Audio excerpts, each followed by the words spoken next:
Hello. In today's video, I will talk about Justice, card 11 of the Major Arcana.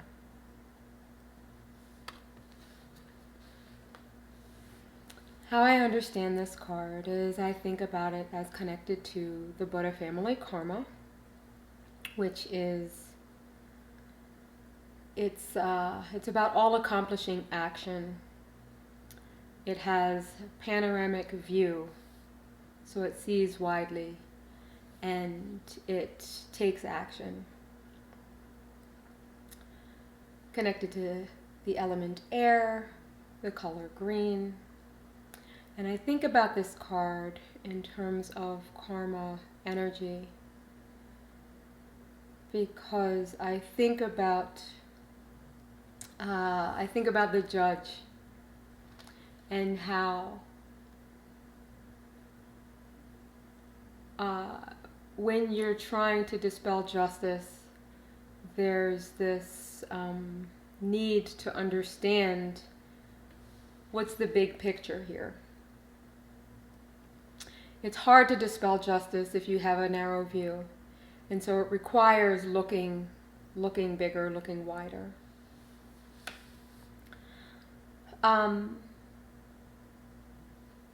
In its upright position, this card is a compassionate judge. It's taking everyone and everything into consideration as well as it can, right? Everything that it knows, everything that it sees into consideration. And it's talking about like dispelling justice with that wisdom. The judge represents this person of integrity who's incorruptible, someone honorable. I think about, the honorable judge so-and-so. It's connected to honor and maintaining one's integrity, not selling out and holding on to, like, I am a judge first and foremost. I think about how this card is talking about both a judge as well as this energy that sees the world in the way they see the world and tries to correct the wrongs that have been done in the world, or correct, like if someone violates another person, they try to find a way to correct that, to make that right. And that's what this card is about. I thought it was important that she be a white woman. And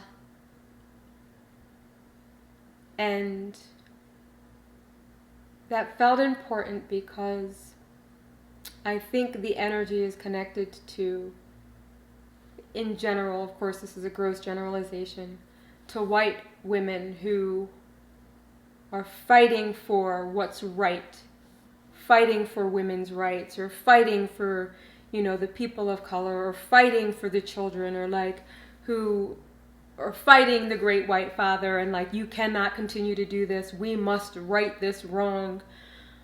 It reminds me of that energy. I often think of the karma energy as connected to the great white father and the white culture, or at least the culture of the global north, the United States culture, Canadian culture, European culture, where there is this energy to colonize, or this energy to, like, I am going to right what is wrong, or I am going to, right, like that's the move of the great white father. He wants to civilize the natives because he knows a better way to live. I think of, in a broad sense, I think of this energy very connected to that. And in a more narrow sense, where we're talking about judgment and we're talking about the judge, I think of this woman and I think of the white woman and I think of her push and desire to dispel justice. Uh, I think about how she's often pushing into spaces of indigenous people or, native people, and trying to like right what is wrong in their environments, or, like she has this energy of trying to right what's wrong. In her wisdom, she sees clearly what is wrong, and she can dispel justice with compassion and understanding. In her neurosis, however, she is a cold and harsh judge. She is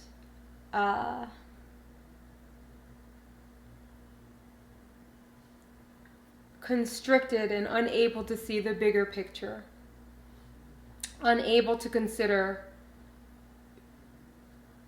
kind of the wisdom of things as they are, the wisdom of the natives living as they are living, and not needing to go in and fix things, right? And so I think in her neurotic state, she can certainly get into like the great white hope. But in her wisdom state, she is able to kind of stay in her lane, right? Like she's the judge. She's able to sit in the courtroom and listen to both sides of the story and say, okay, this is what I'm hearing. And she's able to really hear and see this bigger picture. It's really when she steps outside of her lane where the neurosis starts to come in. And so in its reverse state, she's like stepping outside of her bounds, and she's trying to enforce justice where she really has no business. Like she's running over to Africa and enforcing certain rules because this is the way people should be and behave, and they have these rights, and she's running down to Mexico, and she's like dispelling justice down there, South America, right? Like she's going in this way. She's going into the black communities and setting up these wonderful programs without the full understanding and knowledge of what's going on there. And so she operates kind of in that way. She's cold and harsh, right, where she feels like this is so unjust. And so then she's, great white father, let's kill them all off, right? Like it's kind of that kind of energy that she's working with. But when she stays in her lane, when she stays to what she really does know and understand, she's able to approach it with compassion and with great understanding, with integrity and with honor. And she really holds that space and holds that place.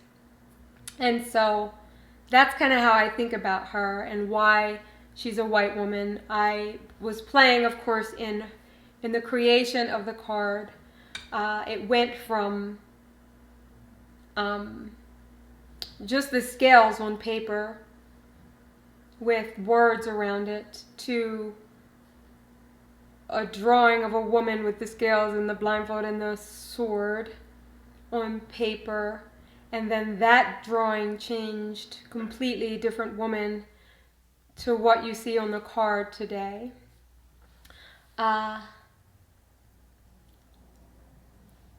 Through this process, I did play a bit with her skin color and all of that, but she kept coming back to, she felt like she was a white woman. And even though like this green with like dark brown skin was really beautiful, she felt correct as she is now. And I think that's because I think that the energy of the white women, the energy of the feminist movement, the energy behind it, the energy of this is unjust, I demand justice, is similar to this energy.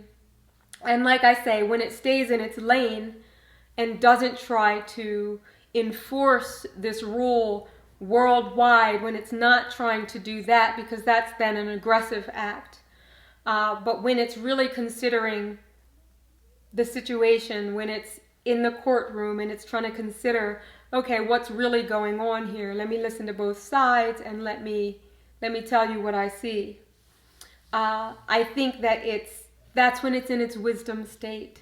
And I think that that's the energy that kind of, that fuels these movements, even though I think the movements are kind of a neurotic expression of that wisdom energy. What else do I want to say about her? She's working with,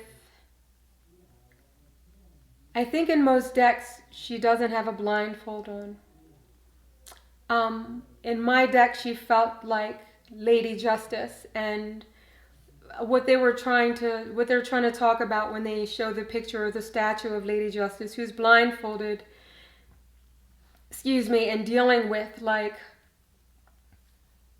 what feels just here. She's dealing with internal knowing. She's dealing with like this it's more internal than like this external kind of knowledge.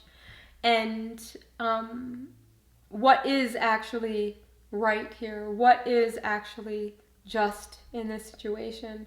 And I think about her in relation to true justice, in relation to considering and understanding the big picture, and being able to speak to that, being able to try and dispel justice without being overly harsh or without being overly passive, or, like to really try and dispel justice.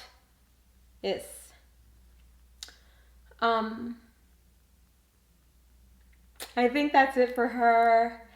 The next card will be card 12, the Hanged Man, and I look forward to talking to you soon about him. Thanks for joining me.